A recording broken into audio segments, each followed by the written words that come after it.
টি-20 world cup বিশ্বকাপে আমাদের ভারত কিন্তু সুপার 8-এ পৌঁছে গেল। সুপার 8-এ কিন্তু ফার্স্ট খেলা শুরু হতে চলেছে। প্রতিপক্ষ দেশ খুবই শক্তিশালী দেশ কিন্তু দক্ষিণ আফ্রিকার সাথে। কিন্তু আমাদের যে পাস্টে যে খেলাগুলো হলো সেই খেলাগুলোতে আমাদের ভারত জিতেছে ঠিকই, কেননা এইখানে কিন্তু আমাদের একটা কোশ্চেন মার্ক রেখেই দিয়েছে সবার ক্ষেত্রে। কেননা আমরা প্রথমে কিন্তু ভেবেছিলাম বা আরও প্লেয়ার বা আরও দেশ কিন্তু তারা যেটা ভেবেছিল যে ভারত এমন একটা দেশ যে টি-20 ওয়ার্ল্ড কাপে একমাত্র সেই আছে যে 300 রান কভার আপ করবে, 300 রানের টার্গেট দেবে। কিন্তু সেটা কিন্তু আমরা এখনো পর্যন্ত পেরে উঠিনি। 200 গন্ডি কিন্তু আমরা এখনো পেরোতে পারিনি। কারণ যেটা আমরা দেখতে পাচ্ছি বা আমরা সবাই দেখছি যে আমাদের ওপেনার ব্যাটসম্যান যারা রয়েছে, ওপেনার ব্যাটসম্যানরা কিন্তু সেরকমভাবে ভালো পারফরমেন্স কিন্তু তারা করতে পারছে না। আগেও আমাদের কিন্তু এই সমস্যাটা ছিল, এখনো পর্যন্ত সেই সমস্যাটাই রয়ে গেছে। আগে যেরকম শুভমন গিল যদি ভালো খেলতো রোহিত শর্মা আউট হয়ে যেত, এখন কোনো সময় যদি আবার সঞ্জু স্যামসন ভালো খেলতো ঈশান কিষান আউট হয়ে যেত, আবার কোনো সময় যদি অভিষেক শর্মা যদি ভালো খেলছে তো ঈশান কিষান আউট হয়ে যাচ্ছে, ঈশান কিষান খেললে ও আউট হয়ে যাচ্ছে। এই ধারাবাহিকতাটা কিন্তু আমাদের খুব বাজেভাবে এখনো পর্যন্ত রয়ে গেছে। তো এই জিনিসটা নিয়ে কিন্তু আমাদের ইন্ডিয়া টিমকে খুবইভাবে ভাবাচ্ছে এখনো পর্যন্ত। এই নিয়ে চিন্তা বা আমরা সবাই প্রচণ্ড মন খারাপে পড়ে রয়েছি যে অভিষেক শর্মা কিন্তু এখনো পর্যন্ত রান পায়নি। কেননা অভিষেক শর্মা খুব ভালো ব্যাটসম্যান, নো ডাউট, কোনো কথা হবে না। টি-20-র জন্য best one of the player, যার সঙ্গে কারোর তুলনা করা যায় না। কিন্তু দুঃখের বিষয় সে কিন্তু এখনো পর্যন্ত কোনো রান পাচ্ছে না। এই ব্যাটসম্যানের নিয়ে বলি, এই ব্যাটসম্যান যখন নামতো বোলাররা ভাবতো যে ফার্স্ট বল 6 মারবে, কভারে, পয়েন্টে, না অফ লেগ বাই, কোন দিকে সে কিন্তু খুঁজে বেড়াতো কোন দিকে বলটা যাবে। তো সেই ব্যাটসম্যান কিন্তু এখন কিন্তু প্রেজেন্টে 3টে ম্যাচ খেলা হয়ে গেছে, তার কিন্তু স্কোর 0-0-0। তো তারও কিন্তু একটা চিন্তার বিষয় তার কাছে রয়েছে, মানসিকতার একটা মেন্টালিটির একটা ব্যাপার থাকে। তো ম্যানেজমেন্টও সেটা এখন নিয়ে চিন্তা ভাবনায় রয়েছে যে সুপার 8-এর যে ম্যাচটা আমাদের দক্ষিণ আফ্রিকার সঙ্গে রয়েছে সেটা খুবই শক্তিশালী টিম। এখন যেটা বোঝা যাচ্ছে যে আমরাও আশাবাদী হয়তো তাকে খেলানো হবে, আবার এটা নাও হতে পারে, তাকে নাও খেলানো হতে পারে। কেননা তার জায়গায় হয়তো সঞ্জু স্যামসনকে নিয়ে আসতে পারে। যেটা বোঝা যাচ্ছে যে খেলাটা রবিবার দিন সাউথ আফ্রিকার সঙ্গে যেটা রয়েছে সেইখানে কিন্তু টিমের মধ্যে কিন্তু অনেক বড় চেঞ্জেস আনতে চলেছে। 2 থেকে 3টে প্লেয়ার থাকবেই না, 2 থেকে 3টে প্লেয়ার কিন্তু চেঞ্জ করা হবে। ওভারঅল কিন্তু আমাদের টিম কিন্তু খুবই সুন্দর আছে। আমাদের যে ক্যাপ্টেন সূর্যকুমার যাদব খুব ভালো ক্যাপ্টেনশিপ করছেন, ডিসিশন মেকার খুব সুন্দর, আর তার পারফরমেন্স কোনো কথা হবে না। যদি একবার দাঁড়িয়ে যায় তাহলে আর কাউকে দরকার হয় না। ঈশান কিষান আমরা আপনার সবাই দেখেছি, তার স্ট্রাইক রেট বা তার খেলার ধরন খুবই সুন্দর, অতুলনীয়, কোনো নো ডাউট, কোনো কথা হবে না। এদিকে আমাদের হার্দিক পান্ডিয়া অলরাউন্ডার খুবই ভালো। এদিকে অক্ষর প্যাটেলকে রাখা হয়েছে, অক্ষর প্যাটেল খুবই ভালো পারফরমেন্স, যেরকম বোলার সেরকম ব্যাটার।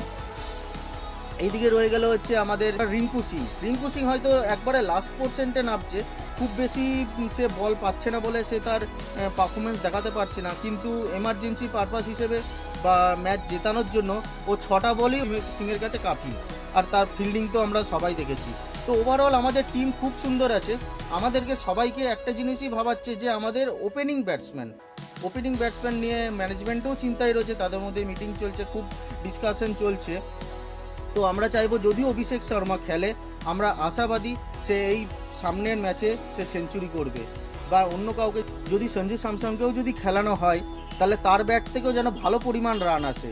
যদি আমাদের ওপেনিং ব্যাটসম্যান থেকে যদি ভালো পরিমাণ রান চলে আসে 6 ওভারের ভেতরে, তাহলে আমাদের ভারতের 300 রান টার্গেট কেউ আটকাতে পারবে না।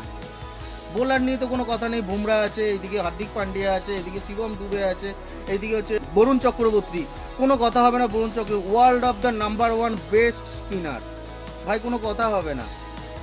তো আমরা প্রচণ্ডভাবে এক্সাইটেড রয়েছি আসন্ন সুপার 8 ফার্স্ট ম্যাচ দক্ষিণ আফ্রিকার বিরুদ্ধে। সে ম্যাচটার জন্য আমরা সবাই এক্সাইটেড। আমরা আশা রাখবো আমাদের ভারত 270-80 বা 300 গন্ডির কাছাকাছি যেন যায়, আমরা প্রত্যেকে আশাবাদী রয়েছি। কিন্তু আমাদের চিন্তার বিষয় একটাই, যে অভিষেক শর্মাকে নিয়ে আমরা প্রচণ্ডই চিন্তায় রয়েছি। কেননা এই সুপার 8 ম্যাচ যে হতে চলেছে, এই ম্যাচটা কিন্তু সাধারণ ম্যাচ নয়। এতগুলো যে ম্যাচগুলো খেলা হয়েছে সেই ম্যাচগুলো কিন্তু যথারীতি ভারত জিতেছে ঠিকই, কিন্তু অতটা স্ট্রং প্রতিপক্ষ হয়নি। কেননা আমাদের ভারত জিতলেও একতরফা ম্যাচগুলো হয়ে গেছে। যেমন পাকিস্তানের বিরুদ্ধে যে ম্যাচটা দেখুন, যে বোলাররা বল করতো না সে বোলারদেরকেও বল দেওয়া হচ্ছে, যেন এক ধরনের একতরফা ম্যাচ হয়েছে। আগের দিন যে ম্যাচটা হলো সেই ম্যাচটাও দেখুন, সেই ম্যাচটা যদিও ভারত মাত্র 17 রানে জিতেছে, ভারত বেশি স্কোর করতে পারেনি, তাও হাড্ডাহাড্ডি খেলা হয়েছে, কিন্তু তার থেকেও স্ট্রংলি খেলা হবে কিন্তু দক্ষিণ আফ্রিকার বিরুদ্ধে। তো অতটা সহজভাবে কিন্তু নিলে হবে না। আমাদের প্রথমত হচ্ছে আমাদের ওপেনিং ব্যাটসম্যান জুটি কিন্তু ঠিক করতে হবে। ওপেনিং ব্যাটসম্যান যদি আমাদের স্টেবল থাকে, একদম স্ট্রংলি থাকে, 6 ওভার যদি পাওয়ার প্লে যদি আমাদের ভালোভাবে খেলে দেয়, তাহলে কিন্তু আমাদের একটা রানের বড় রকম টার্গেট আসবে। আর যদি সেকেন্ড ব্যাটও যদি পাই, সেক্ষেত্রেও কিন্তু শুধু ফার্স্ট ব্যাটটা মাথায় রাখলে হবে না, কারণ ফার্স্ট ব্যাট এটা টসের উপর ডিপেন্ড করে, কিন্তু সেকেন্ড ব্যাটও যদি আমাদের ভারত যদি করে, তো সেক্ষেত্রেও তো আমাদের ওপেনিং ব্যাটসম্যানকে ভালো হতে হবে। তো আশা রাখবো যেই খেলুক, টিম ম্যানেজমেন্ট যাকেই খেলাক, যাকেই সিদ্ধান্ত নিক, যাই সিদ্ধান্ত নিক, যেন অলরেডি আমাদের পুরনো ধারাবাহিকতা বাদ দিয়ে আমাদের যেন ওপেনিং ব্যাটসম্যান জুটি যেন ভালোভাবে খেলতে পারে, এটাই আমাদের আশাবাদী, এটাই আমরা চাইবো। আমরা ভারতীয় হিসেবে আমরা প্রচণ্ড গর্বিত। আমাদের টিম এখনো পর্যন্ত একটা ম্যাচ হারেনি, তারা আমাদের মানে ধারাবাহিকতা বজায় রেখে বিশ্বের কাছে আমাদের খেলাটাকে এমনভাবে তুলে নিয়ে গেছে, এমন জায়গায় পৌঁছিয়ে দিয়েছে, তার জন্য সত্যি করে আমরা প্রাউড ফিল করি, আমরা গর্ব ফিল করি। আগামী দিনে যে ম্যাচগুলো হতে চলেছে, আমরা এটাই চাইবো যে আমাদের ম্যাচ ভারত যেন একটাও না হারে, একদম পুরো ওয়ার্ল্ড কাপ জিতেই যেন আমাদের ভারত যেন আসে। যদি আমার কথাগুলো ভালো লাগে তাহলে একটা লাইক অবশ্যই করবেন, আর আগামী যদি ভিডিওগুলো আপনারা পেতে চান চ্যানেলটা অবশ্যই সাবস্ক্রাইব করবেন। আরও ভালো ভালো তথ্য, আরও ভালো ভালো ইনফরমেশন আমি নিয়ে আসবো এই চ্যানেলের মধ্যে। ততক্ষণের জন্য নমস্কার।